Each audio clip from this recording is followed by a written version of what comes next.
नमस्कार, मैं हूं आशु दत्त। 30 दिन में स्टॉक मार्केट इन्वेस्टिंग को कैसे मास्टर करें। आज मैं एक बहुत ही इंटरेस्टिंग टॉपिक के बारे में बात करना चाहता हूं। आप में से बहुत जो वैल्यू इन्वेस्टिंग करते हैं ये टॉपिक जानते भी हैं, मगर कभी कभी क्या होता है कि थोड़ी डिफ्रेंसिएशन में दिक्कत हो जाती है। इसलिए मैं बात करने वाला हूँ कि इन्वेस्टिंग करते वक्त लो फ्लोट स्टॉक, एक जो स्टॉक जिसमें ज़्यादा शेयर मार्केट में नहीं है, उससे कैसे हम एक वैल्यू इन्वेस्ट करें और प्रॉफिट बनाएं।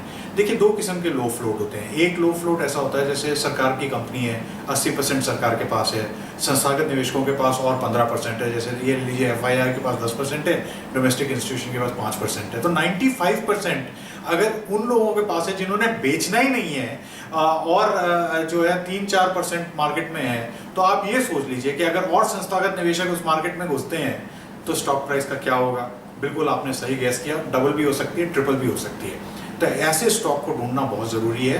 मगर जो ये इस किस्म के लो फ्लोट स्टॉक आप तब खरीदें जब एक बहुत मार्केट में तेज़ी आई है। देखिए, क्या होता है जब मार्केट में तेज़ी आती है, छोटे मोटे स्टॉक बड़े संस्थागत निवेशक नहीं खरीदते। सबसे पहले उनके खरीदने की फोकस ये होती है कि इंडेक्स के कौन से स्टॉक हैं, बहुत बड़े बड़े कैपिटलाइजेशन या मार्केट कैप के कौन से स्टॉक हैं, मतलब जो, और वो कौन सी कंपनियां होती हैं।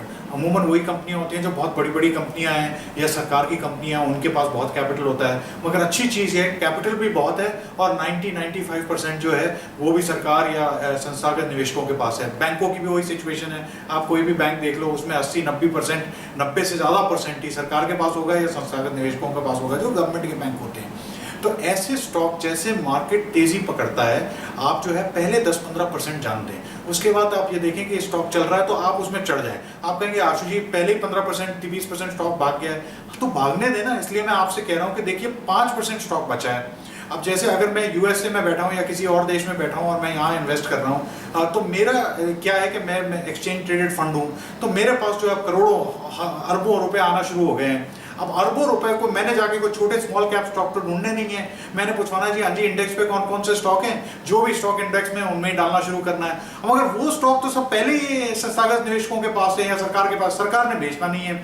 और जब संस्थागत निवेशकों को भी ये पता है कि ये स्टॉक जो है कम से कम 100-200% ऊपर जा सकता है, तो वो क्यों बेचेंगे।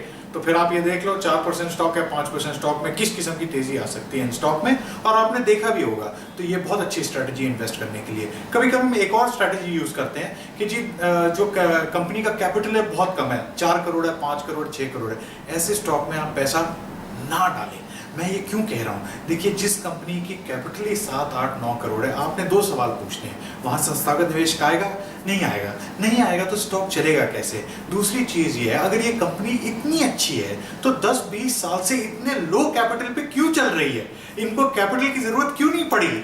अगर इनके पास इतना अच्छा प्रोडक्ट है, इन्होंने एक्सपेंशन क्यों नहीं की। अगर आप ये सवाल पूछेंगे तो आप ये देख सकेंगे कि हाँ जी, स्टॉक चल जाएगा। हर चीज़ चलती है। देखिए, जब हाई टाइड आती है तो छोटी नावें, बड़ी नाव सब चल जाती हैं, मगर जब एक स्टॉर्म आता है तो सबसे जो स्ट्रॉन्ग बोट होती है वही सर्वाइव करती है। उसी किस्म से जो ये स्टॉक छोटे कैप के या जो मार्केट कैप जिनके 5 या 6 या 10 करोड़ या जो उनकी टोटल कैपिटल 10 करोड़ 20 करोड़ रह जाती है, उसका मतलब ये है कि कोई उनके पास ऐसी बड़ी बिजनेस अपॉर्चुनिटी आई नहीं कि वो एक्सपेंड कर सकें, ना ही संस्थागत निवेशकों को इनमें कोई इंटरेस्ट दिया।